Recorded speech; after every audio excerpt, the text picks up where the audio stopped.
Saudações! Sejam todos muito bem-vindos à nossa segunda oficina de mantras do Alimento dos Deuses no projeto Contemplando a Harmonia.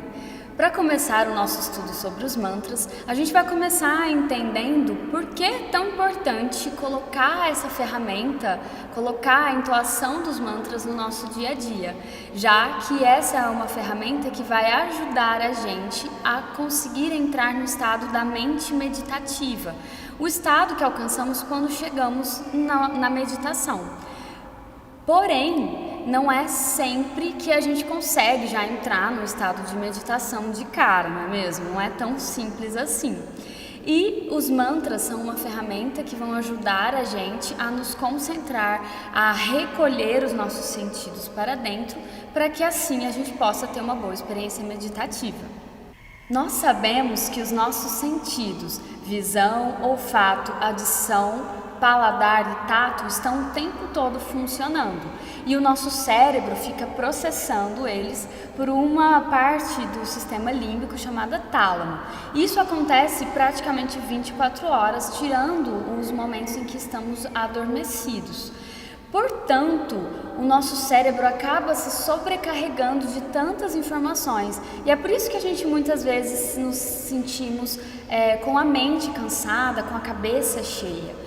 Por isso que as práticas de meditação e de entoação de mantras vão ajudar a gente a esvaziar um pouco essa mente soterrada de pensamentos, soterradas de estímulos gerados pelos nossos 5 sentidos. E agora vamos entender o que acontece neurologicamente no nosso cérebro quando a gente entra no estado meditativo.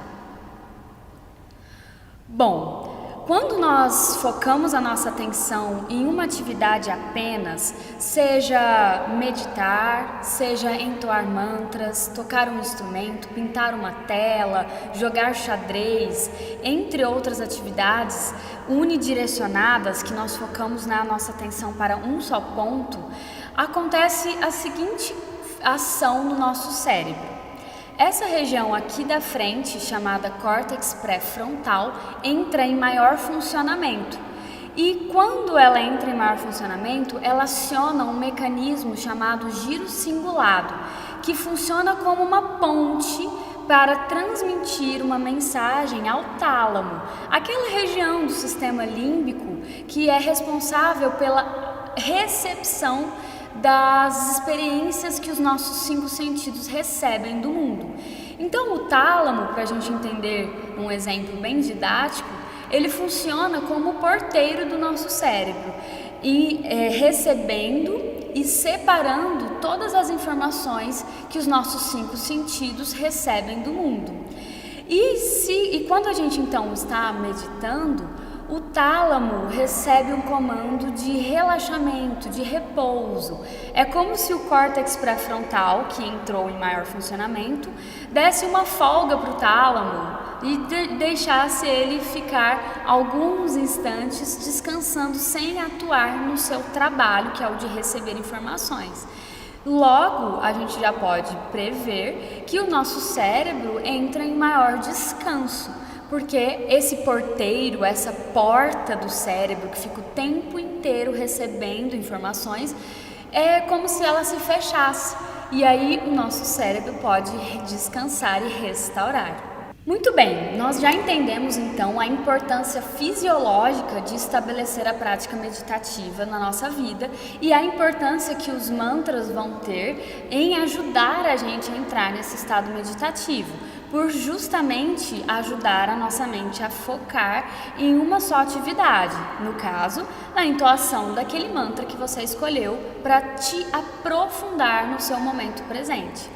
Mas agora a gente vai entender por que é tão difícil de meditar e como a gente pode facilitar esse processo. Geralmente, você já deve ter ouvido falar que a meditação é estar em um estado sem pensamentos. Meditar é parar de pensar. Bom, na verdade não é nada disso.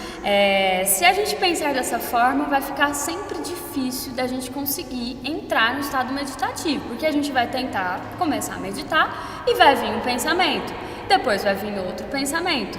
E aí eu vou pensar, poxa, meditar não é para mim, já que eu não consigo parar de pensar. Então a gente precisa, primeira coisa, ressignificar esse conceito. Meditar não é parar de pensar. Meditar é prestar atenção nos pensamentos e prestar atenção na mente assim como ela está. E o que nós vamos aos poucos conseguindo fazer é aumentar os espaços vazios entre um pensamento e outro. Então funciona mais ou menos assim: um meditante que está começando hoje vai sentar para meditar e aí ele vai ter um pensamento e um espaço vazio, pensamento, espaço vazio, um pensamento, outro pensamento, um espaço vazio. Depois de alguns dias, semanas praticando a meditação, quando essa mesma pessoa se sentar para meditar, ela já vai conseguir ter um pensamento e um espaço vazio mais longo, outro pensamento e um espaço vazio mais longo, e assim sucessivamente. Muito bem, então nós já entendemos a importância fisiológica de estabelecer uma prática meditativa na sua rotina, seja utilizando a ajuda dos mantras, que facilitam muito o nosso processo de entrar em meditação, ou seja, apenas se sentando para meditar formalmente. Agora nós vamos fazer uma comparação de como acontecem os nossos pensamentos e emoções na nossa vida cotidiana e quando eu me sento para meditar. Bom, quando eu estou no meu dia a dia ali, geralmente acontece dessa forma. A gente tem um pensamento, logo em seguida uma emoção referente àquele pensamento, e em sequência uma reação, que pode ser uma expressão daquela emoção dada daquele pensamento que aconteceu, que pode ser um coçar de cabeça, um ajustar de roupa, um levantar da sua cadeira, e logo em sequência a gente tem uma ação, que é completar a reação. Então, pensamento, emoção, reação, ação. O que acontece quando a gente vai se sentar para meditar são essas afetações nessa sequência que a gente acabou de ver. Porém, a gente tem que tentar ir freando de trás para frente, não do pensamento primeiro, como a gente às vezes ouve dizer, né? Vai sentar para meditar, para de pensar. Não, quando a gente se senta para meditar, a gente primeiro para de ter ações. Então eu deixo o meu corpo em imobilidade, sem ações. Depois eu vou buscar controlar essas reações. Então o desejo de coçar alguma parte do corpo, de ajustar uma roupa, de ajustar a sua postura, de beber um copo d'água. Isso tudo são reações que podem aparecer enquanto a gente está sentando para meditar. Depois eu vou acalmar as minhas emoções. Vou tentar sentir menos emoções durante o meu processo meditativo. E só depois é que a gente pensa em frear os pensamentos. Então, dessa forma, a gente consegue uma ordem bem harmônica para, de uma forma real, conseguir ter a nossa experiência meditativa. Os mantras vão ajudar a gente nessas 4 etapas, tanto para frear os nossos pensamentos. Às vezes a gente está com uma cabeça muito cheia pensando num determinado assunto e eu não consigo me livrar daquele pensamento, daquela preocupação. Quando eu começo a entoar um mantra, eu esvazio então a minha mente daqueles muitos pensamentos e substituo eles pela letra do mantra, que é algo muito importante para a gente se sentir melhor, porque isso traz de fato uma harmonização interior. Depois, eu também vou ter uma ajuda no controle das minhas emoções. Às vezes vem uma emoção de muita raiva ou rancor, mágoa. Eu entro com um mantra e dependendo do mantra vai ter um efeito ainda maior, né? Se for um mantra que vai me ajudar a acalmar, desejar o bem para as outras pessoas, eu consigo controlar aquela minha emoção raivosa com a letra do mantra e com o pulso vibracional que o mantra vai trazendo. Outra coisa também relacionada às reações e às ações. Pense, se você começa a entoar um mantra antes de ter uma reação e uma ação, ele se tornou uma ferramenta de autoobservação, de auxílio para você ter mais autocontrole, autodomínio. Portanto, os mantras vão ser benéficos para a nossa vida, não só nos momentos em que eu me sento para meditar, mas também nos momentos do nosso dia a dia, do nosso cotidiano, onde a gente sempre vai precisar lidar com emoções diversas.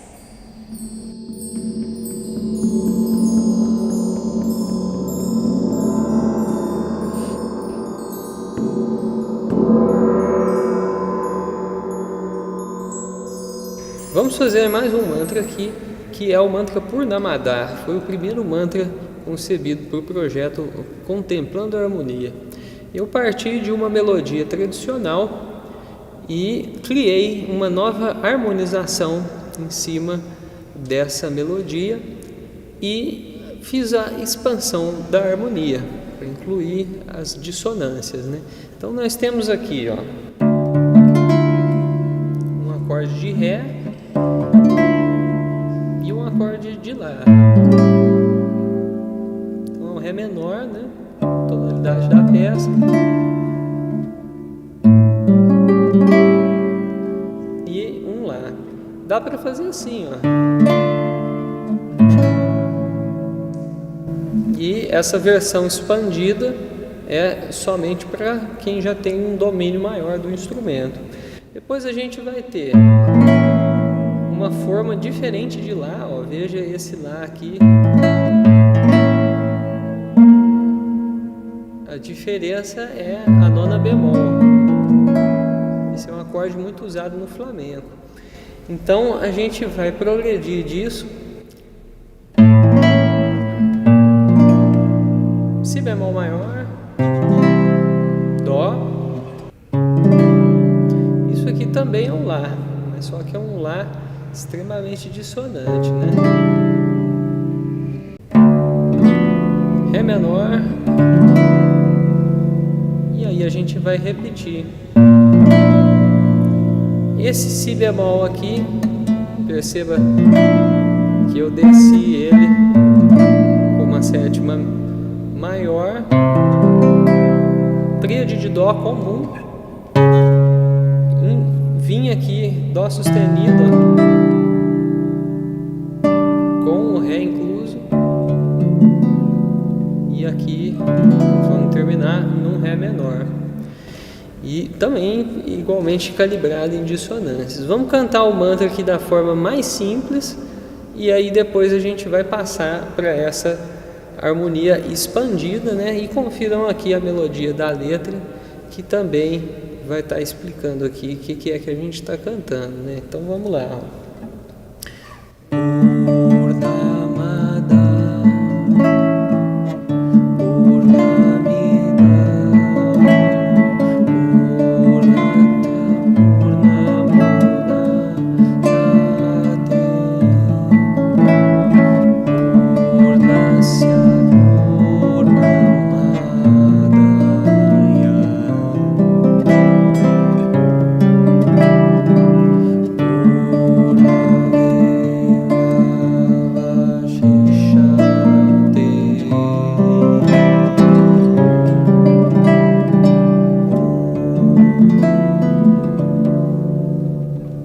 Então a gente fez a versão simples aqui com o dedilhado, né? Vamos fazer ela de uma forma percussiva também para ver como que ela fica e depois eu já vou emendar na versão completa com os acordes realizados como eu fiz no CD.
esse foi o mantra Purnamada, e ele tem um significado muito especial, que é um mantra que fala a respeito da completude e de como a completude encontra-se em uma plenitude e que não há distinção entre isso e aquilo. Poderia ser transmitido como uma evocação à eternidade e à infinitude. Então, a gente viu aqui o mantra Purnamada e vamos prosseguir aqui com mais um mantra.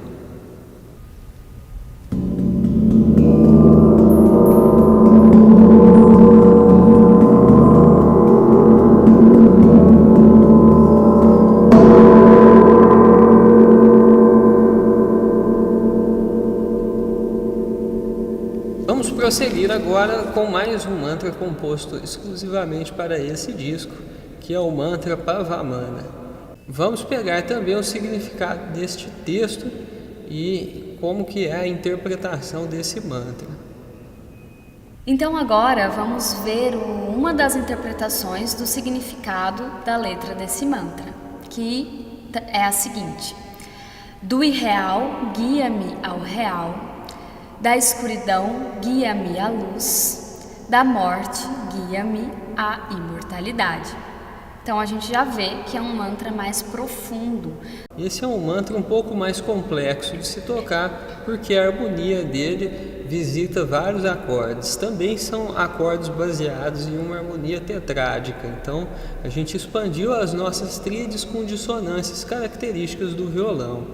Aqui a gente usa muito corda solta para dar esse efeito de pedais, né? No caso aqui o pedal vai estar em Mi. E aí a gente vai pegar esses acordes aqui e repeti-los durante toda a música. O primeiro acorde é um Dó sustenido menor, adição de um Si solto, ó. Dó maior, aqui a gente vem para um Lá menor. Aqui é um Sol sustenido, Fá maior e Mi maior. Então vimos aqui todas as cifras, mas agora nós vamos acompanhar na forma dedilhada através da tablatura, para que a gente possa desenvolver assim como foi escrito esse dedilhado, né? Uma das características desse mantra é a fórmula de compasso diferente para a introdução e para a recitação do mantra. Então, a fórmula inicial é uma fórmula que a gente chama de ternário composto, é uma fórmula 6/8. Então, são os mesmos acordes, mas a divisão do dedilhado vai mudar. Então, o que acontece? 1, 2, 3, 4, 5, 6. 1, 2, 3, 4, 5, 6. 1, 2, 3, 4, 5, 6. 1, 2, 3, 4, 5, 6. 1, 2, 3, 4, 5, 6. 1, 2, 3, 4, 5, 6. E toda a seção instrumental de abertura vai obedecer essa contagem em 6.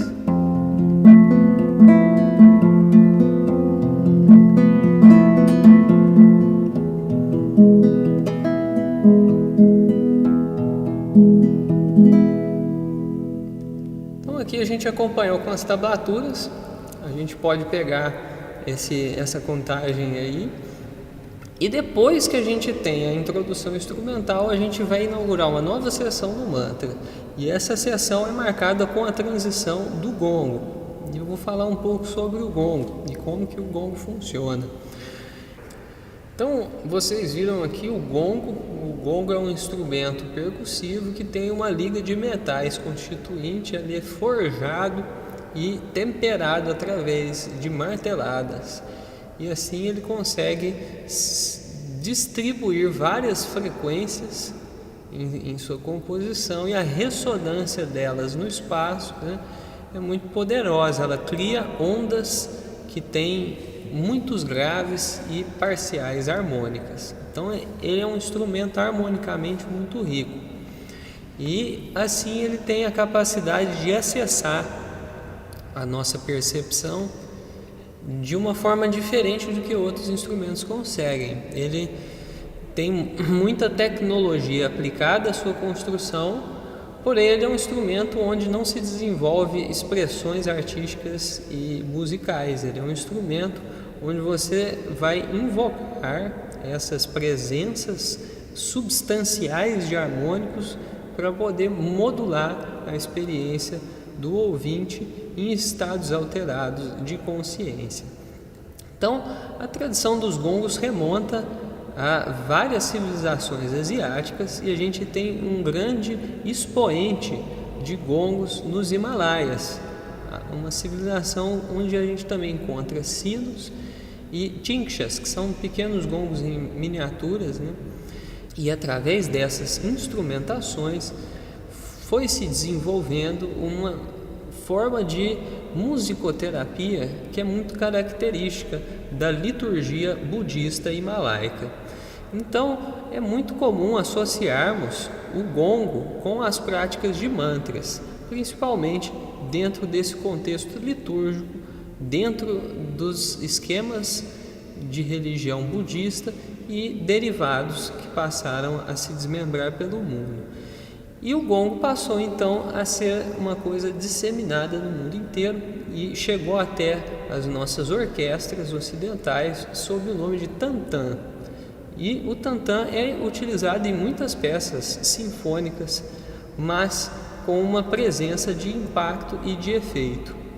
Já no nosso trabalho, nós mostramos o gongo não só pela sua forma de impacto e efeito, mas por sua característica de nos remeter a estados de consciência profundos e meditativos. Então, essa é uma música onde a gente vai usar o gongo como uma forma estrutural de separar introdução e mantra. Vamos também poder usar aí nessa janela uma tigela ou um sino e o que você tiver de instrumento percussivo de metal que possa fazer essa transição. Vamos experimentar agora essa introdução mais o gongo que muda a sessão para podermos falar um pouco da quebra de compasso.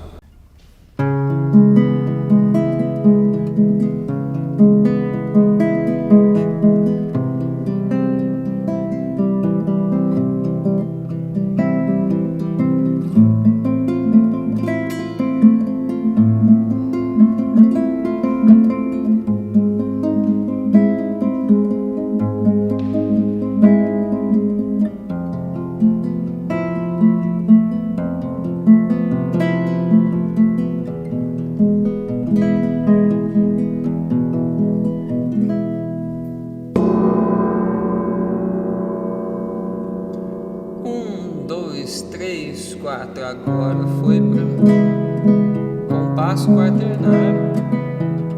Veja que eu mudei a levada.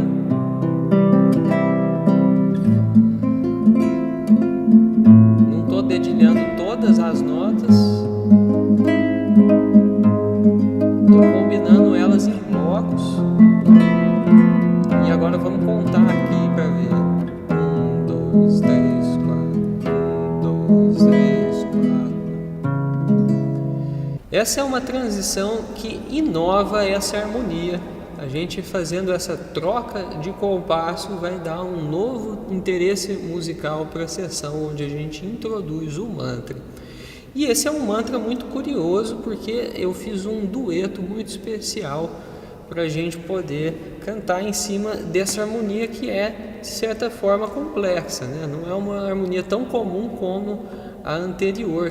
Vamos começar aqui com a minha voz, para a gente ver a voz de baixo, depois a gente vai introduzir mais uma voz em cima, para a gente ter o contraponto de vozes, abrindo essa polifonia vocal.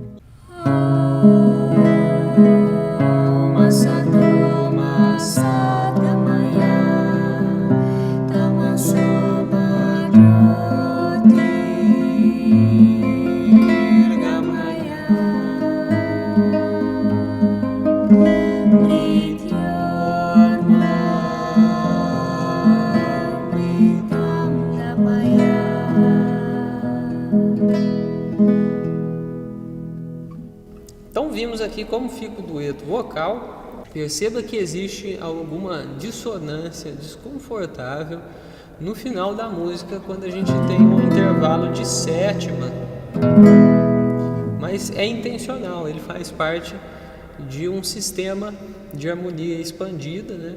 Então é isso, agora nós vamos fazer a versão completa desse mantra, cuja forma é introdução em 6/8, depois a gente tem uma virada. Para fazer o mantra, vamos fazer o mantra 3 vezes, depois a gente vai ter a outra virada para fazer o encerramento, que é a introdução de novo. Então, vamos lá. Então, novamente, alinhe a sua coluna, se preparem, aqueça um pouquinho a sua voz, se dê uma desaquecida aí e vamos lá, vamos cantar.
Nossa oficina chegou ao fim e nós temos muito a agradecer pela presença e compartilhamento de vocês.